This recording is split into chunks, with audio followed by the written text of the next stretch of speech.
ni amategeko 5 adasanzwe washyira mu buzima bwawe akagufasha kubaka imitekerereze idasanzwe ndetse no kugera ku ntego zawe z'igihe kirekire mu buzima. Na bikers hari ibintu bitanu ukwiriye gushyira mu bikorwa. Amategeko 5 y'abahanga agaragaza ko mu by'ukuri iyo yashyize mu bikorwa neza ubuzima bwawe bugenda neza cyane uko iminsi igenda yicuma. Na bikers wageze kuri Mukiri Entertainment. Itegeko rya mbere, iyobore kandi wigenge.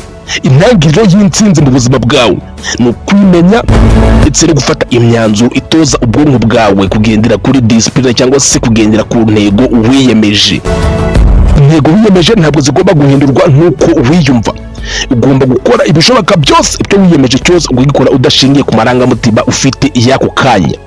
Muri ibi bihe abantu basigaye biha intego. Buri muntu wese afite intego z'ibintu yifuza kugeraho, ibyo yifuza gukora, ariko aho abantu bagenda batandukanira nuko amarangamutima aza ya buri kanya mu buzima bitewe n'uko yiyumva yishimye ababaye. Ibyo ni ibintu birusa cyane bituma abantu benshi muri ibi bihe bata intego bari bariyemeje bitewe na situation bagezemo.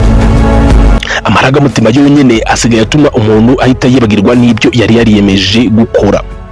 Icya mbere rero nk'umuntu wumvise iyi video ukwiriye gucyura, menya ko intego wihaye ubuzima bwawe zidakwiriye guhindurwa n'amarangamutima ayo ari yo yose. Iri ni itegeko rya mbere ryagufasha gutsinda mu buzima ndetse no kubaka imitekerereze idasanzwe. First rule, master yourself. The foundation of success is the self-control. You must train your mind to prioritize discipline over comfort and emotions, ensuring your actions are driven by decision rather than fitting modes. Iri ni itegeko rya mbere. Itegeko rya kabiri, komeza gukora n'igihe cyose byaba byatangiye kurambirana, niyo byaba biri kubowaringa wumva bidashimishije, komeza ukore intego ufite mu buzima bwawe. Abantu benshi baba bafite intego mu buzima z'ibyo bifuza kugeraho, ariko itandukaniro riba mu gushyira mu bikorwa. Igihe cyose wumva ibintu biri kubowaringa bitagushimishije, niba wariyemeje gukora ikintu runaka, igihe ubyutse wumva utari muri modu yacyo, uba ugomba gukomeza gukora ukiyemeza paka ugikoze. Ibyo nibyo bintu bitandukanya abantu batsinze mu buzima ndetse n'abafeyirinze cyangwa se abo byananiye. N'igihe cyose byaba biri kubowaringa ushaka iterambere ryawe, komeza ukore kandi ushyire mu bikorwa ibyo wiyemeje. Stay consistent when it gets boring. Success is not built in exciting moments. It requires consistency, daily effort, avoiding quitting when the initial excitement fades. Consistency is the key to creating a real result. Ugomba kumenya ko guhozaho ariko rufunguzo rwa mbere rwo gushyira mu bikorwa cyangwa se intego zawe wari wariyemeje kugeraho. Nirwo rufunguzo rwa mbere, guhozaho. Cyo kintu cya mbere kibasha kuba cyatuma ugera ku byo wari wariyemeje. Intego ya gatatu cyangwa se ikintu cya gatatu ubwiriye gushyira mu bikorwa cyangwa se itegeko rya gatatu ryagufasha kugera ku nzozi mu buzima bwawe ndetse no kubaka imitekerereze idasanzwe. Rinda ubushobozi bwawe. Iyi si turimo yuzuyemo ibintu byinshi by'ibirangaza byinshi bidutesha umutwe. Ibintu byose biba bikeneye attention yawe cyangwa se attention yawe. Hari ibyo kuri social media, hari ibyo mu buzima busanzwe, amakuru y'imyidagaduro, ubukungu, siporo n'ibindi byinshi cyane, byose biba bikeneye ko ubyitaho. Ibyo byose rero ni ibintu byaremewe kugira ngo bibashe kuba byatuma uva ku ntego zawe mu buryo bworoshye. Mbere na mbere banza ushyire mu bikorwa iri tegeko rya gatatu, umenye icyo attention yawe ihugiyeho. Niba uhugiye mu bintu runaka, bibe ari ibintu biganisha ku ntego zawe n'inzozi zawe wifuza kugeraho. Bitari ibyo, attention yawe nicyo kintu kizasigara kidefinisa uriwe cyangwa se gisobanura uwo uriwe. Niba ibintu byawe uha attention ari ibintu bitakubaka, nta kabuza intego zawe cyangwa se inzozi wiyemeje nta kintu kimwe uzageraho mu gihe cyose ibintu uhugiyeho ari ibintu bidafite aho bihuriye n'inzozi zawe. Protect your focus in a world full of distraction. Your attention is your most valuable resource. You must be intentional about where you direct focus, as deep work requires complete concentration.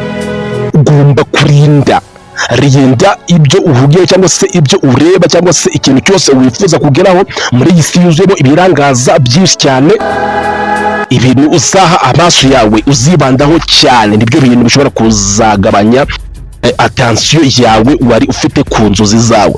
Ugomba kurinda ibintu byose werekezaho ibitekerezo byawe cyangwa se mindset yawe cyangwa se ibyo uko wiyumva, ibintu byose uha umwanya wawe. Ibyo bintu bigomba kuba ari ibintu bibara bifite icyo bivuze mu nzozi zawe. Itegeko rya 4, learn from every losses. Ugomba kwigira muri buri nsinzwi yose wagize, muri bihombo byose wagize, ugomba kugira isomo ubyigiramo. Ntukarebe gutsindwa nk'iherezo ry'urugendo. Igihe watsinzwe ujye umenya ko hari amasomo y'ingenzi uba wigiye muri iyo nsinzwi ku buryo ubutaha uzayakosora hanyuma ukagera ku cyo wari wariyemeje. Gutsindwa ntaho biba bihuriye n'iherezo ry'urugendo. Imbaraga no gukora ndetse no gukomeza kumenya inzozi zawe no kuzishyira mu bikorwa nicyo cy'ingenzi cyane.